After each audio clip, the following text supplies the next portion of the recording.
One nation one election का concept political debate का एक मेजर इशू बन गया है। इसमें लोकसभा और सभी स्टेट के विधानसभा इलेक्शन एक साथ कराने का सुझाव दिया गया है। वन नेशन वन इलेक्शन के सपोर्टर्स स्पेशल फॉर्म से बीजेपी के मेंबर्स का लॉजिक है कि ये इलेक्शन प्रोसेस को स्ट्रीमलाइन करेगा और एडमिनिस्ट्रेटिव बर्डन को कम करेगा। मेन आर्ग्यूमेंट इलेक्शन की कॉस्ट को लेकर रहा है। गवर्नमेंट और कैंडिडेट दोनों के एक्सपेंस को कम करने की पॉसिबिलिटी बताई गई है। हालांकि कई लोग इसके खिलाफ भी हैं। खासकर देश के ओपोजिशन का लॉजिक है कि इससे फेडरलिज्म और डेमोक्रेसी के इमोशन पर उल्टा असर पड़ेगा। गवर्नमेंट ने देश भर में लोकसभा और विधानसभा इलेक्शन एक साथ कराने की वन नेशन वन इलेक्शन की पॉसिबिलिटी पर सोचने के लिए फॉर्मर प्रेसिडेंट रामनाथ कोविंद की चेयरमैनशिप में एक कमेटी बनाई। डिस्कशन किया जा रहा है, लेकिन ऑपोजिशन पार्टी इंडिया ने इसका कड़े शब्दों में विरोध किया है और इसे देश के फेडरल स्ट्रक्चर के लिए खतरा माना है। कुछ ऑपोजिशन पार्टीज ने ये अफवाह भी फैला दी है कि वन नेशन वन इलेक्शन के साथ देश में सिर्फ एक ही पार्टी राज करना चाहती है। बीजेपी के इलेक्शन मैनिफेस्टो में वन नेशन वन इलेक्शन का वादा भी किया गया है। अटल बिहारी वाजपेयी जी के टाइम में लाल कृष्ण आडवाणी जी ने इस डायरेक्शन में पहल की, लेकिन ऑपोजिशन के नॉन कोऑपरेशन के कारण आगे नहीं बढ़ सके। अब सिचुएशन अलग है और नरेंद्र मोदी अपनी मेजॉरिटी और पॉपुलैरिटी के कारण इलेक्शन रूल्स में चेंज करने में कैपेबल दिख रहे हैं। इलेक्शन को इजीली कंप्लीट कराने के लिए गवर्नमेंट सिस्टम पर गवर्नमेंट स्पेंडिंग हजारों करोड़ों रुपए तक पहुंच जाता है। इसकी सबसे बड़ी कीमत सिक्योरिटी फोर्सेस को चुकानी पड़ती है। सबसे इम्पोर्टेंट बात यह है कि हमारे देश के सिस्टम का ज्यादातर टाइम डेवलपमेंट वर्क की बजाय इलेक्शन में स्पेंड होता है। अब तक सभी इलेक्शन एक साथ कराने की बात होती रही है, लेकिन हर बार इस पर डिस्कशन हुआ है, इम्प्लीमेंटेशन नहीं। देश के लॉन्ग टर्म बेनिफिट को देखते हुए ये इम्प्रूवमेंट होना टाइम की डिमांड है।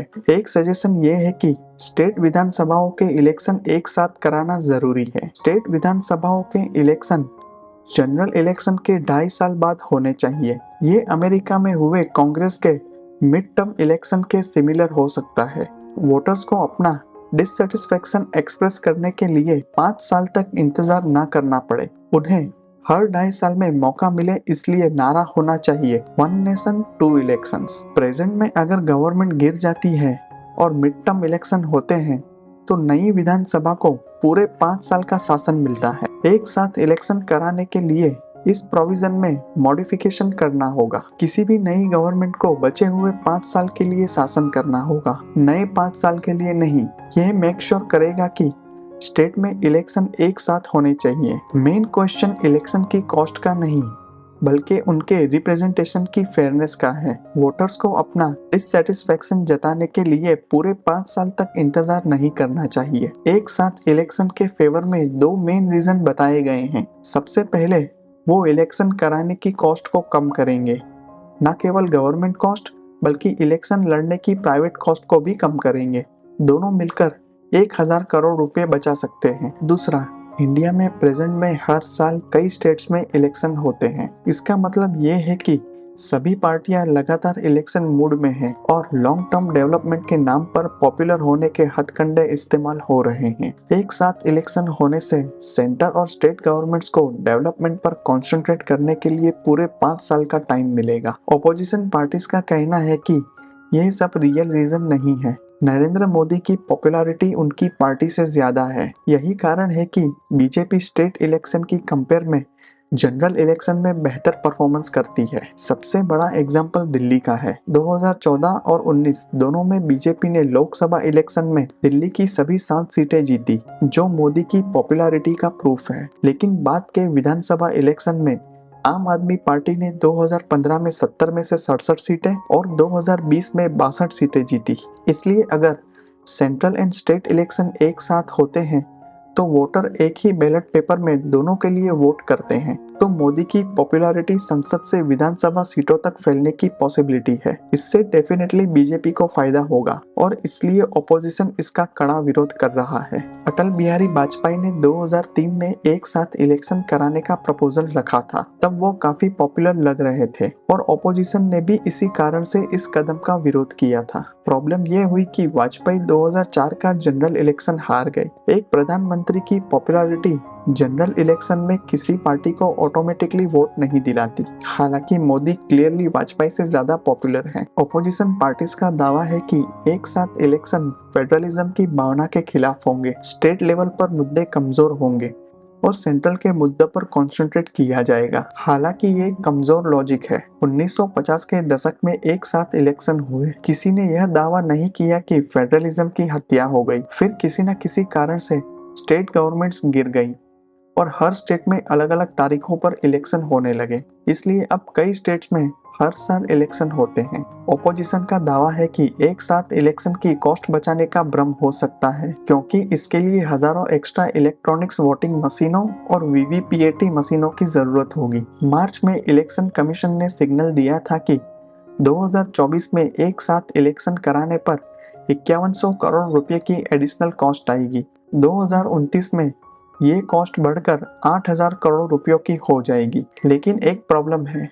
मेन क्वेश्चन इलेक्शन की कॉस्ट का नहीं, बल्कि उनकी फेयरनेस और रिप्रेजेंटेशन का है। वोटर को अपनी नाराजगी या दूसरे एक्सप्रेशन जताने के लिए 5 साल तक इंतजार नहीं करना चाहिए। स्टेट में एक साथ इलेक्शन कराने से हर कुछ महीनों में अलग अलग होने वाले इलेक्शन की कंपेयर में काफी पैसों की बचत होगी। इससे वोटर्स को न केवल स्टेट के लिए बल्कि नेशन के लिए मिड टर्म वोट डालने का मौका मिलेगा। कई देशों में वोटर अब चुनी हुई गवर्नमेंट को वापस बुलाने की मांग कर सकते हैं। इंडिया ऐसा करने के लिए तैयार नहीं है। हालांकि सबसे इम्पोर्टेंट बात यह है कि गवर्नमेंट चाहकर भी इसे तुरंत लागू नहीं कर सकती है। साथ ही गवर्नमेंट को कानून में करेक्शन करना होगा, फिर सभी स्टेट का अप्रूवल भी लेना होगा। इसलिए हमें इस मामले में कोई भी कार्रवाई करने के लिए कम से कम 3 साल का इंतजार करना होगा। वन नेशन वन इलेक्शन के लिए गवर्नमेंट को कॉन्स्टिट्यूशन में 5 करेक्शन करने होंगे। देश में वन नेशन वन इलेक्शन के तहत 5 कॉन्स्टिट्यूशनल करेक्शन के बाद लोकसभा और सभी विधानसभा इलेक्शन एक साथ होंगे।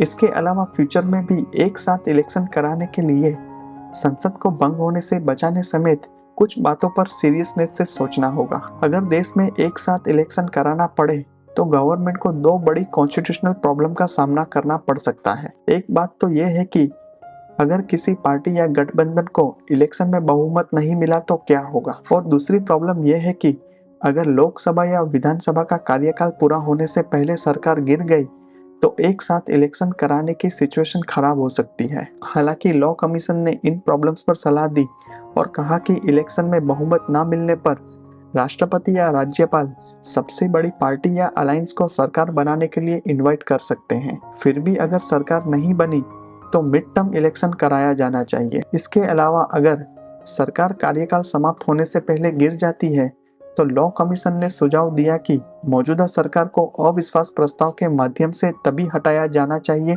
जब किसी दूसरी सरकार पर विश्वास हो, यानी अविश्वास प्रस्ताव के साथ विश्वास प्रस्ताव भी लाना जाना चाहिए ताकि लोकसभा या विधानसभा समय से पहले भंग ना हो।